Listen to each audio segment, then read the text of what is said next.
Hi, this is Cheryl back with you from Farmhouse Frugally, and today I have several small pieces of furniture that I would like to flip, and so I'm going to take you along.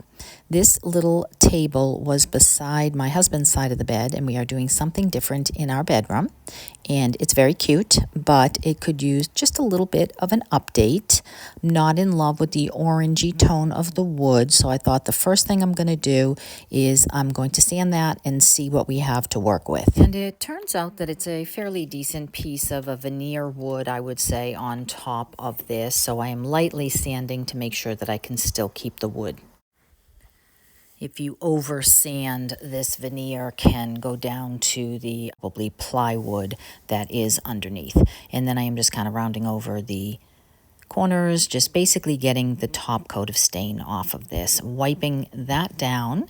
And then I am going to take my Kindest Regards stamp, still available last I checked, at thepaintedheirloom.com. So if that's one that you've been looking for, then she should still have a few of them. And so being the first time I'm using it, I'm going to sand it, and then I'm going to go ahead and I'm going to ink it up and just stamp it right in the center of this table, and it fits absolutely perfect. Today's collaboration, Furniture Flippin' Friday, is being hosted by OK at Home DIY and Shabby Meets Bling, and I am going to post their channel descriptions and a link to each of their channels, as well as a link to every creator who has joined in this playlist in my description box. So when you're finished here, make sure you jump over and check out the other pieces of furniture that they are flipping. Now, once I have this stamp on here, I want to make this table, it already has a shabby chic feel to it.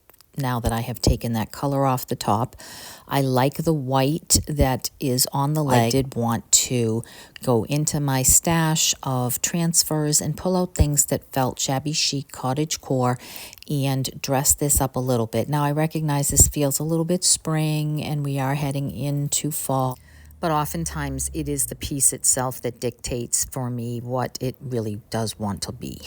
And this one wants to be cottagecore. So after I get some of those transfers down, I am taking my watered down antiquing wax, and that is a Waverly wax that I used. Put some warm water in there. I mixed that up really well, and I use that as like a stain over this wood, because this is raw wood now that I have sanded it down, and I do want to finish that as well as cover over the transfers and the stamps. Now, if you do something like this, make sure your ink is very good and dry. Now for this, I do prefer it to be a little bit brown, not orangey, but a little bit more in the brown. So that's why I use the antiquing wax with warm water.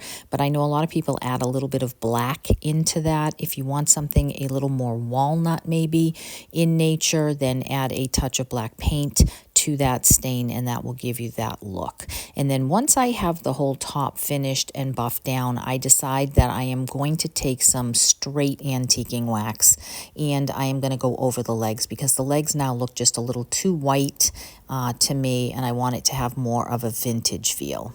Rub that on all over the piece and then wipe that off with a rag. And you can still put a poly coat if you want a shiny top for this, especially if you're going to use it to put anything on it like drinks. But it is somewhat protected by the wax, so I think we're good to go for now. So that is my first table. Let me know what you think of that. And then that takes me on to my second item, which is a pair of stools that I picked up for free at my dump. And they are dirty, but they are in very good shape. They're not loose or wobbly in any way. And they have a nice creamy color on the bottom, but they are so dirty that there's no way that they could stay that color. And they do have two different wood tones on the top. So that is a little bit tricky. One is a very reddish, maybe mahogany or cherry wood. I think probably cherry. So I'm not probably going to be able to make these look exactly the same, but that's okay. I'm going to see what I can do to make a matching pair. And you'll be able to see the color difference here. I also take a small sandpaper and get the flaking paint off the base to make sure that that would be able to accept paint, and it does look like maybe they used a milk paint or something because it's actually powdery. So maybe they used a milk paint or a chalk paint and just never really quite finished it well. So once I have that finished, then I am going to pull out the antiquing wax. And then I'm going to go over the tops of the stool several times with that antiquing wax to see if I can tone down a little bit of the red on the cherry or mahogany one and then darken the other one, which might be more of an ash wood. So it takes several coats of going back and forth for this. And again, I know they're not going to be a perfect match pair, but I think that at the end of the day, they're going to look a lot closer with that darker color than they would otherwise. So once I get several coats on with that, I do decide that I am going to spray them with the poly finish, the spray finish, because obviously people are going to be sitting on these and, getting a lot of wear and tear as time goes by. Now, once I have these dried several days later, then I decided to bring them upstairs and work on them on the deck. I had gotten this Annie Sloan milk paint, or chalk paint rather, at my good table at the dump. Neapolitanic blue. I have no idea how you say that. I decided that I was going to use this blue on the base. Now, this, granted, is a little bit out of my comfort zone and definitely straying far away from what I just did with the shabby chic piece. This is definitely more a farmhouse, maybe even more of a modern farmhouse with this color. But I do think it looks absolutely splendid with the darker tone on the top, on the seats. And definitely the base is just so dirty, it needs a darker color. And rather than do several coats, and I don't, of course, want it to be white or cream and make it look like I didn't really do anything here today. And then I do flip it upside down and do the underside. It does not cover well enough with the first coat because I am covering over white. I end up doing 2.5. I just kind of did a touch-up coat on these. And then once they're fully dry, I decide, why am I painting this on the floor when I could just put these up on a table and not be bending over? So here is what they look like after one coat, and then I decide that I am going to put them up on the table for their second coat. And then once they are completely finished and have 2 full coats of this chalk paint on both, then I am going to consider a finish. Now, I went back and forth on this, and I decided at the end of the day, I'm not in love with how bright this blue is. It got better, it got darker, but it is still a little blue for my taste. And I thought I might like to actually keep these in my kitchen. I'm not sure.